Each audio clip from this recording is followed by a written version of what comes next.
Metalworking processes. Primary methods of metalworking are known as hot working, cold working, extruding, welding, and brazing and soldering. The method used will depend on the metal involved and the part required, although in some instances multiple methods may be used to make a single part. Almost all steel is hot worked from the ingot into some form, from which it is either hot or cold worked to the finished shape. When an ingot is stripped from its mold, its surface is solid, but the interior is still molten. The ingot is then placed into a soaking pit which retards loss of heat, and the molten interior gradually solidifies.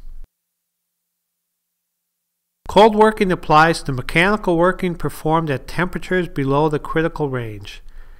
It results in a strain hardening of the metal. In fact, the metal often becomes so hard that it is difficult to continue the forming process without softening the metal by annealing. The extrusion process involves the forcing the metal through an opening in a die, thus causing the metal to take the shape of the die opening. Some metals such as lead, tin, and aluminum may be extruded cold, but generally metals are heated before the operation is begun. When making a good weld, the heat should be concentrated in the area being welded. If oxides are formed much more than 1/2 inch from the weld, it is likely that too much heat was put into the metal and the metal may have been weakened. As was mentioned previously, heat causes metal to expand. Cooling causes it to contract. If a metal is cooled too quickly after it is welded, it will contract unevenly and stresses will remain in the metal. These stresses produce cracks adjacent to the weld. The most important consideration when selecting the welding rod is its compatibility with the material being welded. Although there is a popular belief that brazing and soldering are inferior substitutes for welding, they have advantages over welding in many situations. For example, brazing brass has a strength and hardness near that of mild steel and is much more corrosion resistant. In some applications, brazing is highly preferred. Heat treatment is a series of operations involving the heating and cooling of metals in the solid state.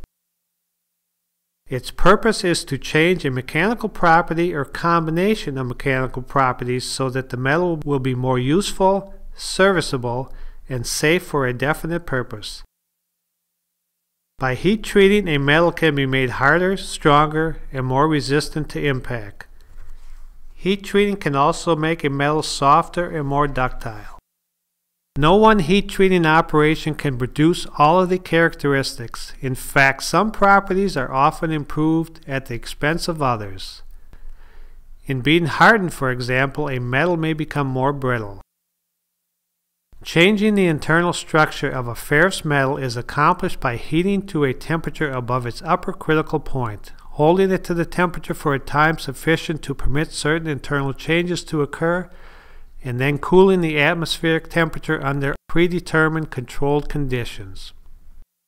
Pure iron, wrought iron, and extremely low carbon steels cannot be appreciably hardened by heat treatment since they contain no hardening element. In plain carbon steel, the maximum hardness depends almost entirely on the carbon content of the steel. As carbon content increases, the ability of the steel to be hardened increases. For most steels, the hardening treatment consists of heating the steel to a temperature just above the upper critical point, soaking or holding for the required length of time, and then cooling it rapidly by plunging the hot steel into oil, water, or brine. Tempering reduces the brittleness imparted by hardening and produces definite physical properties within the steel. Tempering also follows, never precedes the hardening operation. In addition to reducing brittleness, tempering softens the steel. Annealing of steel produces a fine-grained, soft, ductile metal without internal stresses or strains. In the annealed state, steel has the lowest strength. In general, annealing is the opposite of hardening. Annealing of a steel is accomplished by heating the metal to just above the upper critical point, soaking at that temperature, and cooling very slowly in the furnace. Soaking time is approximately 1 hour per inch of thickness of the material. Normalizing is accomplished by heating the steel above the upper critical point and cooling it in still air. The more rapid quenching obtained by air cooling as compared to furnace cooling results in a harder and stronger material than that obtained by annealing. Normalizing of steel removes the internal stresses set up by heat treating, welding, casting, forming, or machining. Stress, if not controlled, will lead to failure. Because of the better physical properties, aircraft steel are often used in the normalized state, but seldom, if ever, in the annealed state. Case hardening produces a hard wear-resistant surface or case over a strong, tough core. Case hardening is ideal for parts which require a wear-resistant surface and at the same time must be tough enough internally to withstand the applied loads. The steels best suited for case hardening are low carbon and low alloy steels. If high carbon steel is case hardened, the hardness penetrates the core and causes brittleness. In case hardening, the surface of the metal is changed chemically by introducing a high carbide or nitride content. The core is unaffected chemically. You can see in the following case hardening example the steel is heat treated to red heat. It may be only necessary to harden one part of the steel and so heat can be concentrated in this area. The steel is removed from the brazing hearth with blacksmith tongs and plunged into case hardening compound and allowed to cool a little. The case hardening compound is high in carbon. The steel is heat treated again to a red color, removed from the brazing hearth, and plunged into cold, clean water.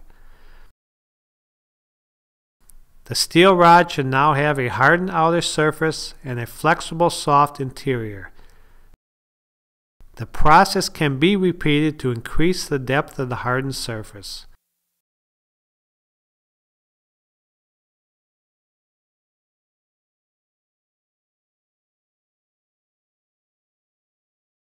Next, we will talk about heat treatment methods for non-ferrous metals.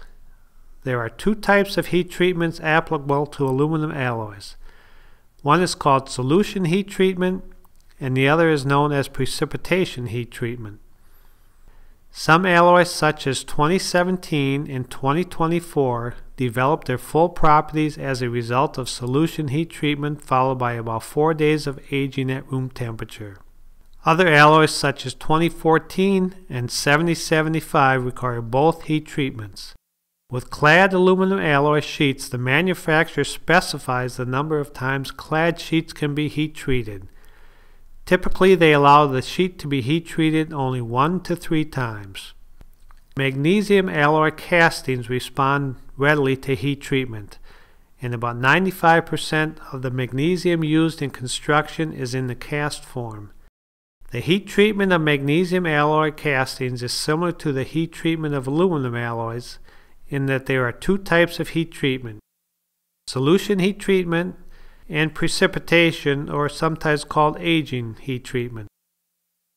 Magnesium, however, develops a negligible change in its properties when allowed to age naturally at room temperatures.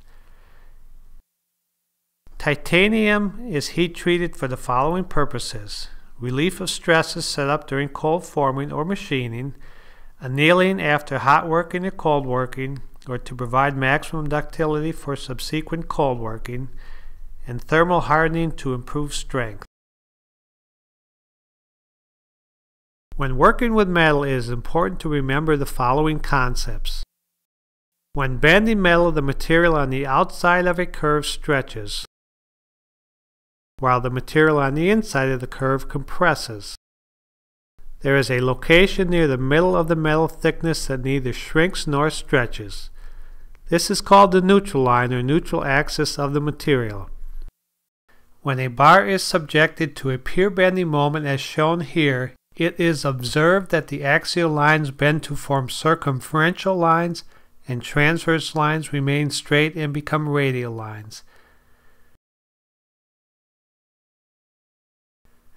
In the process of bending, there are axial lines that do not extend or contract. The surface described by the set of lines that do not extend or contract is called the neutral surface. Lines on one side of the neutral surface extend and on the other they contract, since the arc length is smaller on one side and larger on the other side of the neutral surface. The figure on the right shows the neutral surface in both the initial and the bent configuration. The axial strain in a line element a distant y above the neutral surface is given where P is the radius to the neutral surface. Cold working, strain hardening, or work hardening of a metal is done by repeatedly applying a mechanical force to the metal. As the percent of cold working increases, tensile strength increases, yield strength increases, ductility decreases, electrical conductivity decreases, corrosion resistance decreases. The following illustration on kinematics of pure bending helps to illustrate this concept. Additionally, when bending metal, a closed angle is an angle that has been bent beyond 90 degrees.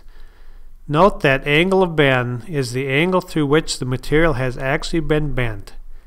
To illustrate in the figure, the angle on the drawing is 60 degrees, but the angle of bend A is 120 degrees, which is 180 minus 60 equals 120. In figure 2, the angle of bend is 60 degrees. In figure 3, angle A is 90 minus 30 equals 60 degrees. This illustration best describes the cold working, strain hardening, or work hardening the materials as the percent of cold working increase. When a material is cold worked, example, an ingot is rolled at room temperature to produce a sheet, the shape is changed. That means that the stress had to exceed the yield strength. In other words, the material has entered this plastic region. Cold working increases the yield strength and also increases the brittleness.